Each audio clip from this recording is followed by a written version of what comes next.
Dans cette vidéo, nous répondrons à certaines des questions les plus courantes sur le permis de conduire international, afin que vous ayez toutes les informations nécessaires pour votre prochain voyage. Nous parlerons des différents types de PCI, permis de conduire international, des informations contenues dans le livret, de la durée de validité, des limitations, de la procédure à suivre pour obtenir un permis de conduire international et des idées fausses les plus courantes.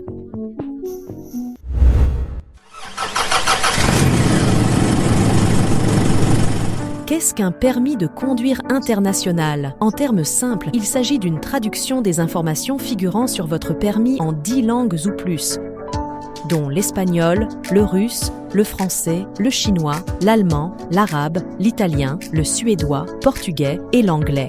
Le livret est le résultat de 2 conventions sur la circulation routière tenues en 1949 et en 1968. Plus de 150 pays reconnaissent le PCI et le livret est également réglementé par les Nations Unies. Voici quelque chose que vous ne savez peut-être pas. Il existe 2 types de PCI, un qui suit le format de 1949 et un autre qui suit le format de 1968. Pourquoi est-ce important? Bien que les informations contenues dans les 2 types de PCI soient les mêmes, certains pays ont des règles très strictes. Les États-Unis, par exemple, n'acceptent que les PCI qui suivent le format de 1949. Avant d'obtenir un PCI, assurez-vous de connaître le type de PCI reconnu dans le pays où vous voyagez. Quelles sont les informations contenues dans un PCI? Un permis de conduire international contient vos informations personnelles, votre nom, votre lieu de naissance, votre lieu de résidence. Il indique également les catégories de véhicules que vous êtes autorisé à conduire, les restrictions éventuelles, comme l'obligation de porter des verres correcteurs, ainsi que les dérogations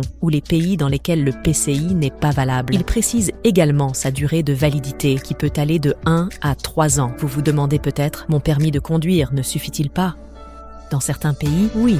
La plupart des pays européens autorisent les conducteurs étrangers à utiliser leur permis national pendant une durée maximale d'1 an. Si vous avez un permis européen, vous n'avez pas besoin d'un PCI pour voyager en Europe. Les pays d'Asie et les États des États-Unis ont également des dispositions similaires. Mais comme chaque pays est différent, vous devrez vérifier combien de temps vous pourrez utiliser votre permis de conduire. N'oubliez pas une chose, même si vous êtes autorisé à conduire en utilisant votre permis de conduire, il est toujours bon d'avoir un PCI sur soi. En effet, de nombreuses sociétés de location de voitures refusent de louer à des conducteurs étrangers sans PCI et vous risquez également d'avoir des problèmes d'assurance automobile.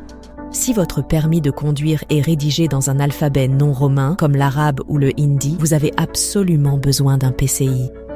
En matière de PCI, il vaut mieux en avoir un et ne pas en avoir besoin que d'en avoir besoin et ne pas en avoir. Comment obtenir un PCI? Vous pouvez obtenir un permis de conduire international auprès de l'organisme qui délivre les permis de conduire dans votre pays. Dans certains cas, le gouvernement a habilité 1 ou 2 organisations à délivrer ce livret. Si vous décidez d'obtenir un PCI en ligne, vous n'aurez besoin que d'une copie de votre permis de conduire et de photos d'identité. Idéalement, vous devriez avoir un PCI avant de voyager à l'étranger. Et si vous avez besoin d'un PCI alors que vous vous trouvez déjà dans un pays étranger, 2 possibilités s'offrent alors à vous. La première consiste à contacter les autorités chargées de délivrer les permis de conduire dans votre pays. Pour ce faire, vous devez leur envoyer un courrier électronique ou visiter leur site web et demander un PCI en ligne. Bien que la plupart des agences disposent de cette possibilité, vous devez tenir compte du facteur temps et du coût. Étant donné que vous êtes déjà à l'étranger, les frais d'expédition internationale seront élevés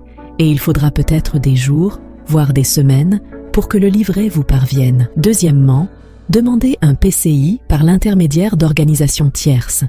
Il existe des organisations non gouvernementales qui proposent des procédures de demande de PCI en ligne, avec possibilité d'expédition dans le monde entier. L'avantage de commander en ligne est que vous pouvez même obtenir instantanément une version numérique de votre PCI. Certains gouvernements, comme la Grèce, acceptent les PCI numériques. Que faire si je perds mon permis de conduire international? Vous n'êtes pas le seul. Selon une enquête, jusqu'à 10% des personnes interrogées ont perdu des documents importants tels que des permis et des passeports au cours de leur voyage. Que faire? La première chose à faire est de contacter l'agence qui a délivré votre PCI. Dans la plupart des cas, il vous suffit de fournir votre numéro de permis et d'autres informations pour que l'agence imprime votre livret et vous l'envoie. Une autre solution intéressante consiste à obtenir une version numérique que vous pouvez enregistrer sur votre téléphone. Ainsi, même si vous perdez votre livret, vous en aurez toujours une copie à portée de main. Pour plus d'informations sur l'obtention d'un PCI numérique, consultez le site web indiqué dans la description ci-dessous.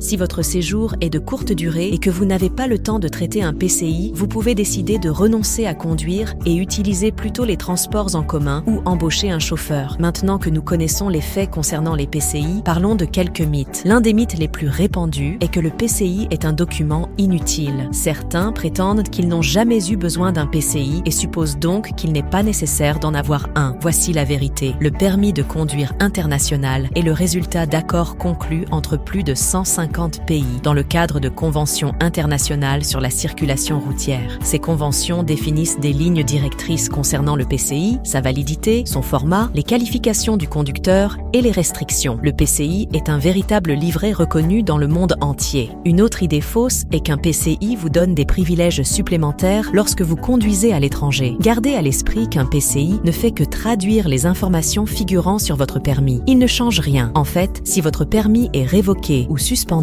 votre PCI devient automatiquement invalide. Votre PCI n'est valable que s'il est présenté avec votre permis de conduire valide. Si vous envisagez de conduire à l'étranger, n'oubliez pas les points suivants. Premièrement, le PCI est reconnu dans plus de 150 pays. Deuxièmement, il existe 2 types de PCI. Troisièmement, vous devez en obtenir un avant de partir en voyage. Quatrièmement, vous pouvez obtenir un PCI en ligne. Cinquièmement, il n'est valable qu'avec votre permis de conduire. Sixièmement, les sociétés de location de voitures l'exigent souvent. Plus important encore, le PCI est un livret valide reconnu par les Nations Unies et valable dans plus de 150 pays. Ne laissez personne vous dire le contraire. Maintenant, nous aimerions connaître votre avis. Dans quel pays avez-vous conduit? Avez-vous eu besoin d'un PCI? Faites-nous part de vos réflexions dans les commentaires ci-dessous. N'oubliez pas de vous abonner et de cliquer sur la cloche de notification pour recevoir d'autres vidéos sur la conduite à l'étranger.